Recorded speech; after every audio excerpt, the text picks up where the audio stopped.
এটা কি bike? H পাওয়ার, H পাওয়ারের CRZ। কিন্তু এই একটা বাইক, এটা যখন প্রথম বেরোইলো এটার দাম ছিল হচ্ছে 3,40,000। আর মোটামুটি রিজনেবল না? সবাই যেখানে 4 লাখ বা 4 লাখের উপরে রাখতেছে, এটা 3,40,000-এ যখন লঞ্চ করছিল, ব্যাপারটা তো রিজনেবল ছিল।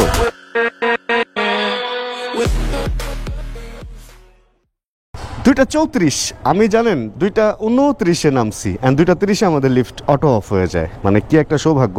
সবগুলাকে ওয়ার্ম আপে দিছিলাম, গাড়ি, মোটরসাইকেল অ্যান্ড এই মোটরসাইকেল সব ওয়ার্ম আপে দিয়ে এখন মোটামুটি বাইকে উঠতেছি। আর আজকে আমাদের একটা মজার ব্যাপার হবে, সেটা হলো, না মজার ব্যাপারটা আসলে হবে না, না মজার ব্যাপার হবে। কোনটা বললে খুশি আপনারা বলেন? না মজার ব্যাপার বলতে হচ্ছে, একটা চায়ের দোকানে আড্ডা দিতে চাইছিলাম, বাট একটা কাজও পড়ে গেছে। চলেন আমরা যাইতে যাইতে কথা বলি। ভাই আল্লাহ হাফেজ। হ্যাঁ চলেন তাহলে আড্ডা শুরু করি। আর যে ব্যাপারে কথা বলতেছিলাম, আমাকে ভাই নক দিছে একটু আগে, আর নক দিয়ে বলতেছে রানা ভাই আজকে তো অনেক কাজ আমার, আমাকে একটু হেল্প করতে হবে। আমি বললাম হ্যাঁ অবশ্যই ভাই, কারণ গতকাল উনি আমার কারণে দেখছেন না, ওনার সব কিছু বারটার দিয়ে আমার শুটে উনি মানে সারাদিন আমার সিনেমাটোগ্রাফার হয়ে কাজ করছে। লোকটাকে আমি আস্তে আস্তে সিনেমাটোগ্রাফারই বানায় ফেলতেছি। যাই হোক, যদি দক্ষতা অর্জন করেই ফেলে, মোবাইলের পরে ক্যামেরা চালানো শিখাই দিব, অ্যান্ড ক্যামেরা চালানো শিখাইলে দেখা যাবে যে 1,00,000, 2,00,000, 5,00,000 টাকা কামাইতেছে। কারণ সিনেমাটোগ্রাফিতে টাকা আছে আসলে। এটা অনেকে মনে করে যে ফটোগ্রাফি, সিনেমাটোগ্রাফি এগুলা ধর, এগুলা কি কোনো প্রফেশন হইলো? আসলে 2, 4, 5, 10 লাখ টাকা মাসে কামায় ফেলে যারা বড় ধরনের কাজ করে। এই হলো ব্যাপার। এটা অনেকটা বিজনেসের মতো, নট মানে লাইক জব। এটা পুরাই বিজনেসের মতো। হয়তো অনেক ইনকাম করবেন, আবার হয়তো কাজ না থাকলে ইনকাম হবেও না, এরকম। যাই হোক, ভাই আমাকে একটা প্ল্যান শিডিউল দিল। ওনার হচ্ছে 2টা বাইকের ছবি তুলতে হবে, আর আমাকে বলতেছে ভাইয়া বাইকের ছবি তুলে দিয়েন, বাইক ফেরির সামনে দিলেই হবে। ওকে ঠিক আছে, দিলাম। তারপরে বলতেছে একটা বাইক আনতে যাইতে হবে, ওকে গেলাম। কই যেতে হবে? 1 নম্বরের দিকে। আচ্ছা ওইটাও আমি করে দিলাম। আরেকটা হচ্ছে করতে হবে, বলতেছে সিরাজগঞ্জ থেকে 4-5টা বাইক আসবে, ওইগুলো একটু ট্রাকে তুলতে হবে। আমি বলতেছি ভাই ট্রাকে আমি বাইক কেমনে তুলুম? বলে না না না, আপনারা নিয়ে একটু বাইক সিলেক্ট করবো, অ্যান্ড সিলেকশন রাউন্ডের পরে ওনাদেরকে অর্ডার দিলে বাইকগুলো ট্রাকে করে চলে আসবে হচ্ছে বাইক ফেরিতে। মানে বাইক ফেরিতে আবার নতুন করে হচ্ছে অনেক করতেছে, অনেকগুলা ওই যে কি বলে ওগুলারে বাইক আনতেছে আর কি। এই জন্য উনি আমাকে একটু চাইলো যে যাতে আমি একটু দেখে দিই। আসলে ছবিতেও বাইক অনেক সময় সিলেক্ট করা যায় জানেন। মানে আমরা কিভাবে সিলেক্ট করি, ছবির মধ্যে প্রত্যেকটা জিনিসের ডিটেল থাকে, অ্যান্ড কোনটা কত কিলো, মানে কোন বাইক কত কিলো, এগুলা দেওয়া থাকে। তো ওগুলা দেখে কিছুটা আন্দাজ করা যায়। আর তারপরেও এই বিজনেসে একটা মজার ব্যাপার আছে, সেটা হলো আপনি ধরেন বাইক কিনছেন কারো কাছ থেকে, বাইক আপনার কাছে আসলো, আপনি দেখেন নাই, ছবি দেখে কিনছেন, অ্যান্ড আসার পরে দেখলেন যে হ্যাঁ বাইকের মধ্যে মিটার টেম্পারিং বা এই ধরনের কোনো ইস্যু আছে, তাহলে ওই বাইক আবার ফেরত নিয়ে নিবে তখনই। মানে অনেকটা এই কি খবর, ভালো আছো, অনেকটা অনলাইন ডেলিভারির মতো। ধরেন প্রোডাক্ট আপনার পছন্দ না হইলে চার্জটা দিয়ে, মানে ডেলিভারি চার্জটা দিয়ে আপনি আবার ওই প্রোডাক্ট ফেরত পাঠাইতে পারবেন। এই রাস্তাটা অনেক সুন্দর। যে রাস্তাটা দিয়ে বের হইলাম, মানে কই রাজধানী কই ওই টাইপের আর কি। ভেতরে থেকে বের হয়ে রাজধানী টাইপের একটা মধু একটা রাস্তা পাইলাম এখানে। এটা একটা ফ্রুট জোন। এটা হলো ঝিলপার মসজিদের যে মোড়টা, এখানে বিভিন্ন রকম ফল টল মিলে একটা পুরাই ফ্রুট জোন হয়ে গেছে। কিন্তু এই লোকটাকে আমাকে দাঁড় করায় রাখবে বলে এরকম, ও রে না রে, লোকটা দাঁড় করায় এত রাখেই নাই, লোকটা বরং বসে আছে এখানে। আমি বলতেছি লোকটাকে আমার আজকে দাঁড় করায় রাখবো, দেখা যেতেছে না। পরে দিয়ে আপনি তো দাঁড়ায় নাই, উল্টা বয়ে পড়ছেন খাড়ায় থাকতে থাকতে। আল্লাহ আল্লাহ। ভাই একটু এদিক দিয়ে যাই, একটা ছোট্ট কাজ আসছে, একটা তালা কিনুম। যে আমরা একবার বাইক ফেরির তালা কিনলাম না, একটা তালা কিনুম খালি। এই বাইক ফেরিতে তো আসলাম, কিন্তু আসার পরে তো একটা জিনিস দেখা, আপনার জন্য এরকম করে দিলাম। ও আপনিই করছেন তাহলে? ও আচ্ছা আচ্ছা। ভাই রাস্তা এটা কি বানাইছে? আজকে তো রেস হইব ভাই, এখানে রেস একটা না না আমরা করবো, আমরা একটা ইনভাইটেশন পাঠাই গ্রুপ কইরা। ভাই 60 ফিটের রাস্তা এটা করছে কি? এর আগে ঢালাই তো পুরা এখনো নরম, দেখেন এই যে এখনো শক্ত হয় নাই, মানে একটু আগে হয়তো করে গেছে, মানে আজকে রাতেই করছে, এখন গরমে আরো নরম হয়েছে। তো ফিনিশিংটা একটু ভালো দেওয়া উচিত ছিল না। আচ্ছা যাই হোক, অনেক সুন্দর করছে, এমন সমান হইছে ভাই। আজকে বাইক চালায় মজা হইব। তুরুক একটা ব্যাপার করছে, তুরুক। আচ্ছা, যেই কারণে বাইক ফেরি বাইক কালেক্ট করতেছে সেটার কারণ হচ্ছে দেখেন ওনাদের বাইক কালেকশন কিন্তু অনেক কমে গেছে, প্রায় অলমোস্ট অনেক বাইকে সেল হয়ে যাওয়ার কারণে এইদিকে ফাঁকা এদিকে ফাঁকা, কত ফাঁকা ফাঁকা করে রাখতে পারছে। যখন 2-1 দিনের মধ্যে বাইক এসে পড়বে তখন বাইকে বাইকে পরিপূর্ণ হয়ে যাবে। একটা কথা আছে, যে পথ দেখায় সে থাকে সবচেয়ে এগিয়ে। এটা হচ্ছে বাংলাদেশের N250 আর কি এই বাইকটা। এটা হচ্ছে বাংলাদেশের 250cc সেগমেন্টের প্রথম বাইক, ফার্স্ট লঞ্চিং হওয়া বাইক হচ্ছে পালসারের, এটাই তো, হ্যাঁ 250 এটাই প্রথম আসছিল। অ্যান্ড আসলে যে পথ দেখায় সে সবচেয়ে এগিয়েই থাকে এখনো পর্যন্ত। সবচেয়ে বেশি ফিচার, হ্যাঁ মোটামুটি সবচেয়ে বেশি ফিচারই এটাতে আছে আসলে।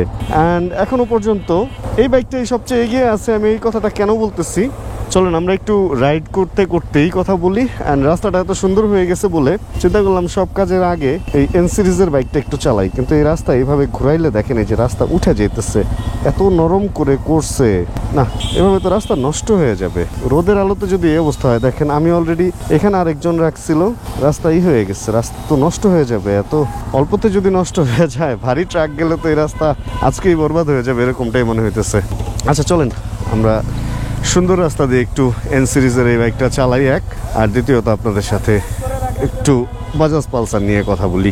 মোটামুটি এই বাইকের রিভিউ আমি বেশ কয়েকটাই করছি, বাট তারপরেও এই বাইকটা যখনই চালাই তখনই নতুন করে এই বাইকটাকে ডিসকভার করি। সত্যি কথা, বাজাজের ডিসকভার নামে একটা বাইক আছে, ওইটাকে আমি যত না ডিসকভার করছি তার চেয়ে বেশি ডিসকভার মনে হয় এই বাইকটাকে আমি করছি। এখন চলেন মেইন জায়গায় আসি। বাংলাদেশে আসলে 250cc সেগমেন্টের বাইক কয়টা আসছে? এই বাইকটা আসলো, অ্যান্ড 250 এরপরে হলো জিক্সার SF, এই দুইটা আসলো। অ্যান্ড রিসেন্ট হচ্ছে FZ25 যেটা, ওইটা আসলো। অ্যান্ড ওগুলার মধ্যে যদি একটু হিসাব করেন দাম দিয়ে, যে আসলে কোনটার দাম কেমন, ফিচার তো আসলে খুব কাছাকাছি, ফিচার যে খুব এদিক সেদিক তা কিন্তু না। অ্যান্ড এটাই প্রথম অয়েল কুল নিয়েই আসছিল আমার, যেটা মনে হয় যে এই এখান তো রাস্তা শেষ, এটা কিছু হইলো।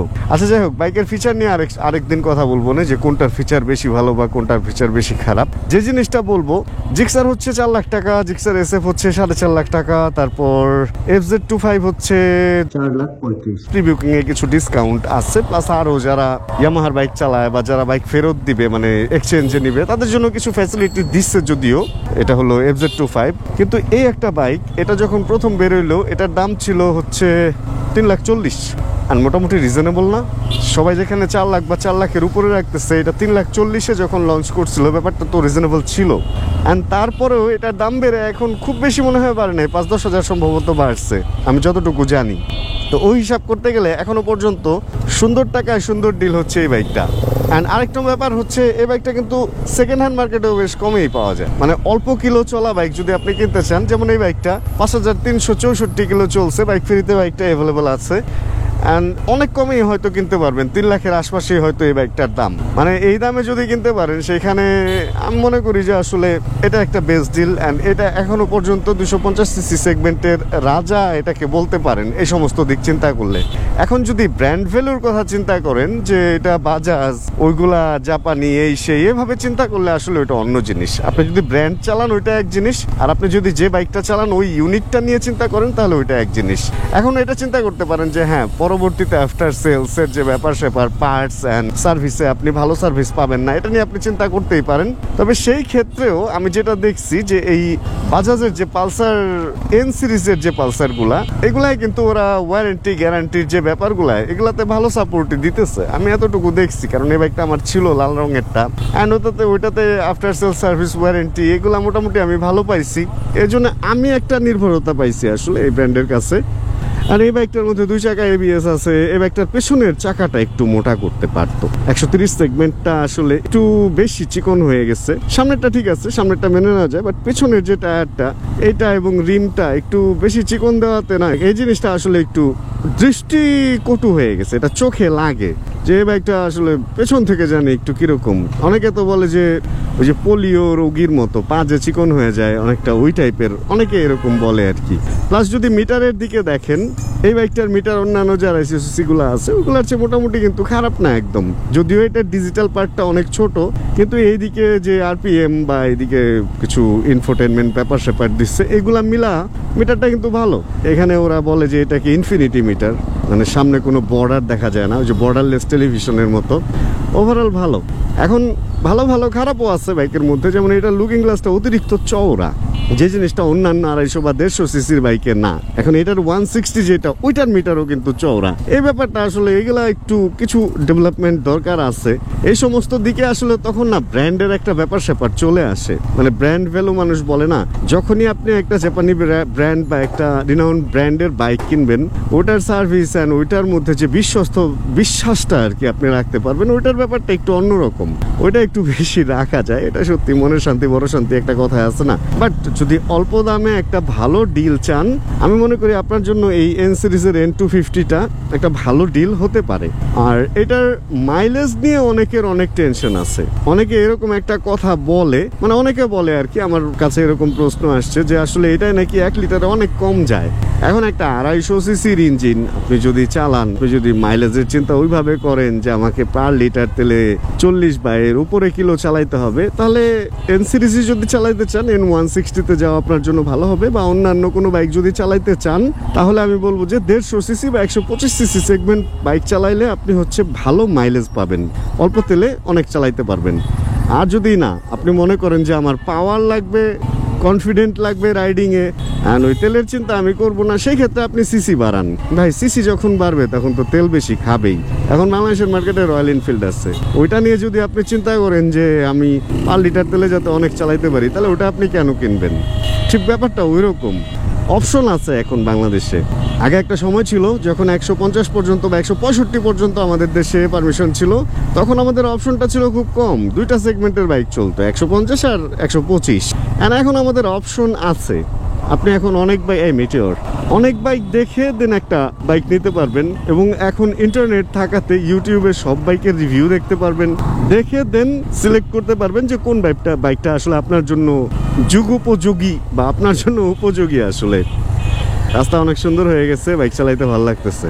তবে আমি যেটা বলবো, মানে আমার কাছে এই বাইকটা ভালো লাগে এই একটা কারণেই যে অল্প দামে এই বাইকটার মধ্যে যা দিচ্ছে ভাই, অনেক বড় বড় কোম্পানি এরকম আপনাকে দিতে পারবে না।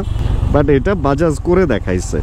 যেহেতু উত্তরা মোটরসের মাধ্যমে বাজাজ বাংলাদেশে আসে, উত্তরা মোটরসকে ধন্যবাদ যেটার প্রাইসটা এত সুন্দর রাখার জন্য। এটা ভালো লাগছে ভাই, সত্যি কথা। আমি রয়্যাল এনফিল্ডও তো চালাই, হয়তো আজকেও বের করতে পারি সন্ধ্যার পরে। ওইটা 350 হয়ে যে ধাক্কা না দেয়, এটা 250 হয়ে ভাই ওই ধাক্কার চেয়ে বেশি ধাক্কা দেয়।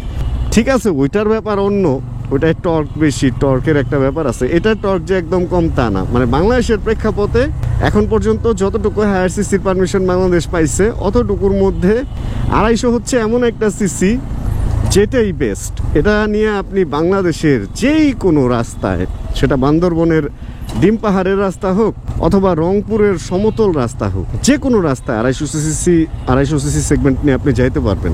150 সিসি নিয়েও পারবেন না তা না, বাট 150-র চেয়ে 250 সিসি সেগমেন্ট নিয়ে একটু শান্তিতে চালাইতে পারবেন আর কি। কনফিডেন্টটা বেশি থাকবে, তেলও একটু বেশি খাবে। তবে আমি বলবো এইগুলাই আপনাদের বাংলাদেশের জন্য ঠিক আছে। ওই 350 নিয়ে ইঞ্জিন গরম, এই সেই কোনো কুলিং টুলিং নাই, ওর চেয়ে এগুলাই ঠিক আছে। এখন আপনারা বলতেই পারেন যে রয়্যাল এনফিল্ডকে আমি এইভাবে বলি যে হ্যাঁ ওটা বাংলাদেশের রাস্তার জন্য যুগোপযোগী না, বা ইঞ্জিন গরম হয়, তেল বেশি খাবে, এই সেম আমার হান্টার। তাহলে আমি কেন রয়্যাল এনফিল্ড কিনছি? ভাইয়া আমার সব বাইকই কিনতে হয়, কারণ আমি বাইক নিয়ে রিভিউ করি। আর আমি হচ্ছে এমন একটা রিভিউয়ার বাংলাদেশে যে সব বাইক নিজে কিনে তারপর রিভিউ দেই। কারণ এবার আসবো মজার ব্যাপারে। কোম্পানি যখন আপনাকে বাইক দিবে, মানে আমি তো একজন ইউটিউবার, কোম্পানি থেকেও আমার কাছে বাইক আসে। কোম্পানি যখন একটা বাইক আপনাকে দিবে, ধরেন আপনার ওই বাইকটার নাম XYZ যখন আপনাকে একটা বাইক দিবে, তখন ওই বাইকটার স্পেসিফিকেশন অ্যান্ড বাইকের কি কোনটা কিরকম কি দিচ্ছে, ফার্স্ট রাইড ইমপ্রেশনে অতটুকুই আপনি শেয়ার করার পারমিশন রাখবেন। আপনি এভাবে বলতে পারবেন না যে এই বাইকটা এরকম, বাট এর চেয়ে অনেক ভালো এই বাইকে ওইটা আছে। মানে যে বাইকটা আপনি কোম্পানি থেকে নেবেন ওটাকে খারাপ বলে আরেকটাকে তুলনা দিয়ে ভালো বলতে পারবেন না, কোনোভাবেই পারবেন না। মানে তাহলে আপনাকে কেন দিবে কোম্পানি থেকে বাইক? কোম্পানি থেকে বাইক আপনার চ্যানেলে তখনই দিবে যখন আপনার একটা পপুলারিটি থাকবে, আপনার ভিডিও মানুষ দেখে, এরকম থাকবে, আর তখন আপনাকে দিবে যাতে আপনার মাধ্যমে মানুষ ওটা জানতে পারে। তবে কিছু বাইন্ডিং থাকবে, এমন না যে আমাদের দিয়ে কোম্পানি যখন কোনো রিভিউ করায় তখন বলে যে ভাই এটা খালি ভালোই বলবেন, খারাপ বলবেন না। ওরা ভালোও বলতে বলে না, খারাপও বলতে বলে না। ওরা বলে হচ্ছে বাইকের মধ্যে কি আছে এটা ওর মানুষকে জানাইতে চায়, মানে এটা ওরা মানুষকে জানাইতে চায়। এই জন্য আমাদের দিয়ে ওই বাইকটা সম্পর্কে কথা বলায়, ভালো খারাপ কিন্তু বলায় না।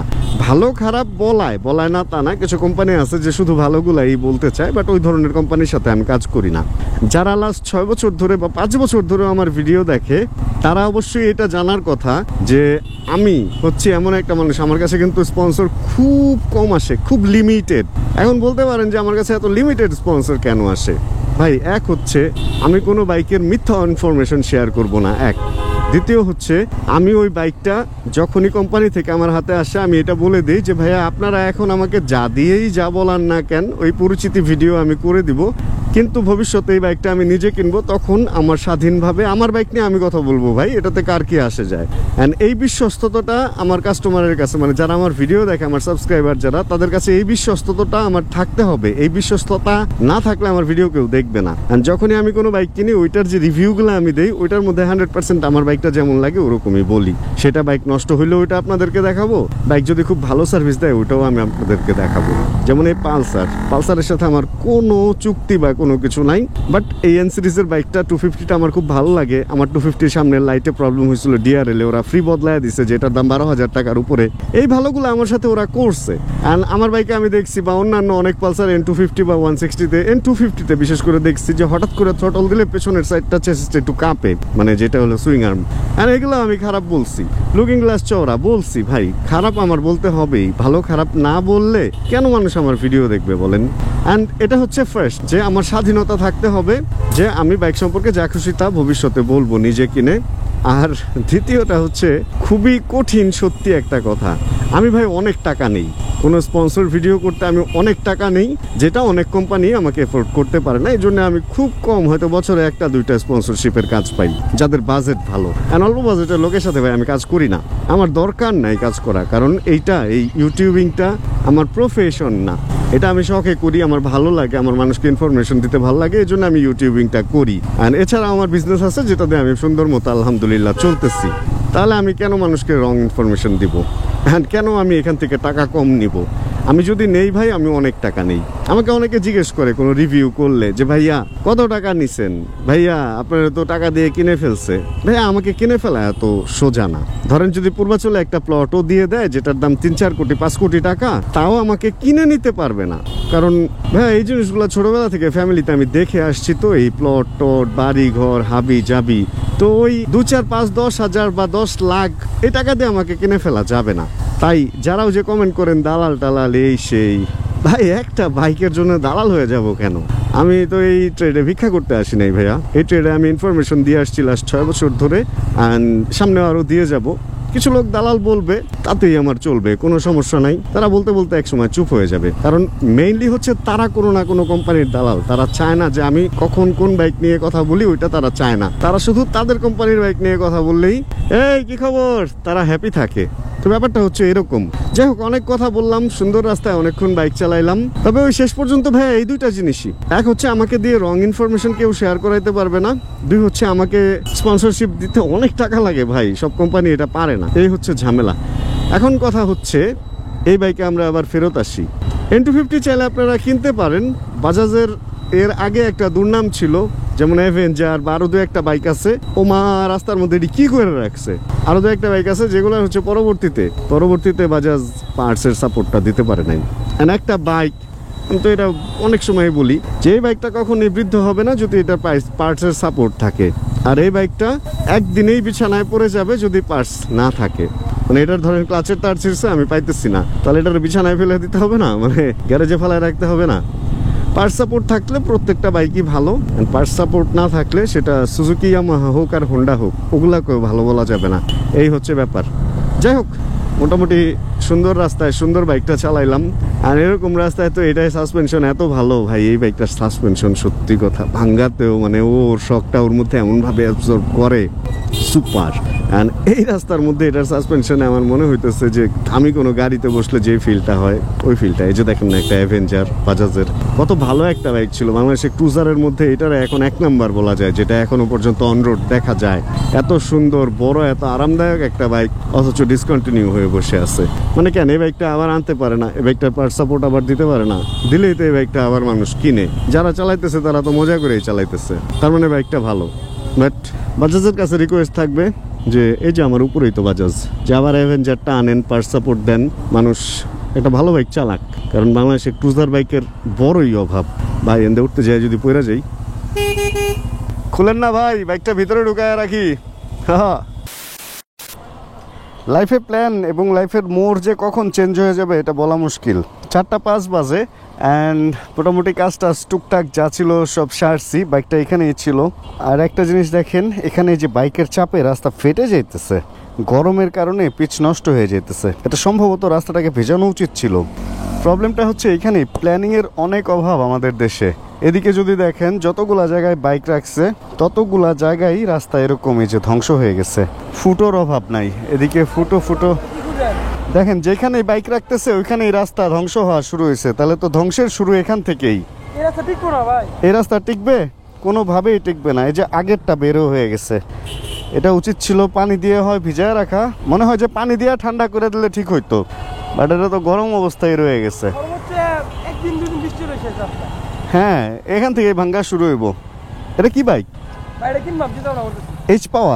এইচ পাওয়ারের CRZ সাইলেন্সার। হ্যাঁ, চেন টেনের অবস্থা তো সার্ভিস করতে হইব। সাইলেন্সার পাইপ কই? ও আচ্ছা, আন্ডারবেলি নিচে, তাই তো। চাকাও তো অনেক ছোট, সুন্দর তো। যাক, নিয়ে যদি ঠিকঠাক করেন একটা ভিডিও করবো না একদিন চালায়। যাবেন ওইদিকে? চলেন, আমিও যাবো। আমার বাইকের কভার কিনতে হইব। বাইকের কভার খুব গুরুত্বপূর্ণ একটা জিনিস ভাইয়া। আমার আজকে বাইকের কভার কিনতে হবে। কারণ হচ্ছে আমি বেশিরভাগ সময় আমার একটা বাইক চলে, একটা বাইক চলে না। অ্যান্ড যেই বাইকটা চলে না ওই বাইকটা দেখা যায়, বা যে বাইকটা চলে ওই বাইকটা তো এই ঝামেলা আমার হইতেই পারে। যে ঝামেলাটা হচ্ছে ওই যে কি যেন, বিড়ালে সিট নষ্ট করে। অলরেডি আমার এমটির মধ্যে 2-3টা আঁচড় মারছিল, বাট অতটা ক্ষতি হয় নাই। ধরেন সিট কভার লাগাইলে ওইটা ঢাইকা ফেলা যায়, বাট সিট কভার আমার পছন্দ না। সিট কভার লাগাইলে সিট শক্ত হয়ে যায়, ডবল কভার পরে তো শক্ত হয়ে যায়। এখন যেটা করতে হবে, কভার দিয়ে ঢেকে রাখতে হবে, তাহলে বিড়ালে আর খাইতে পারবে না।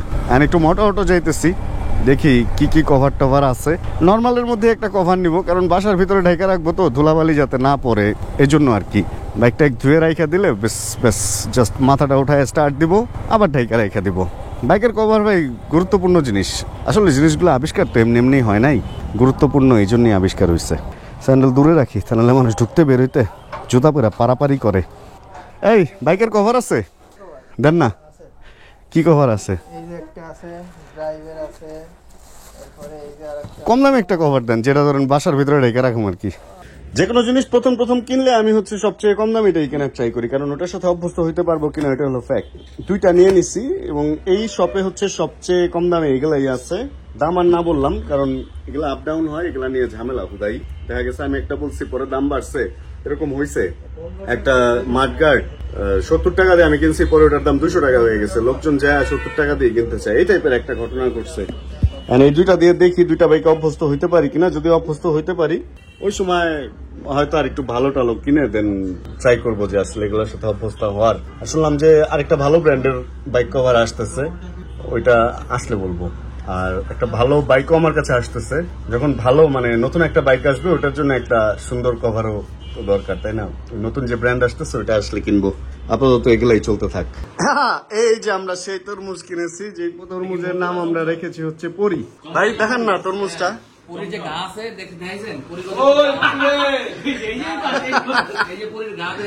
এটা দেখে কিনছি ভাই।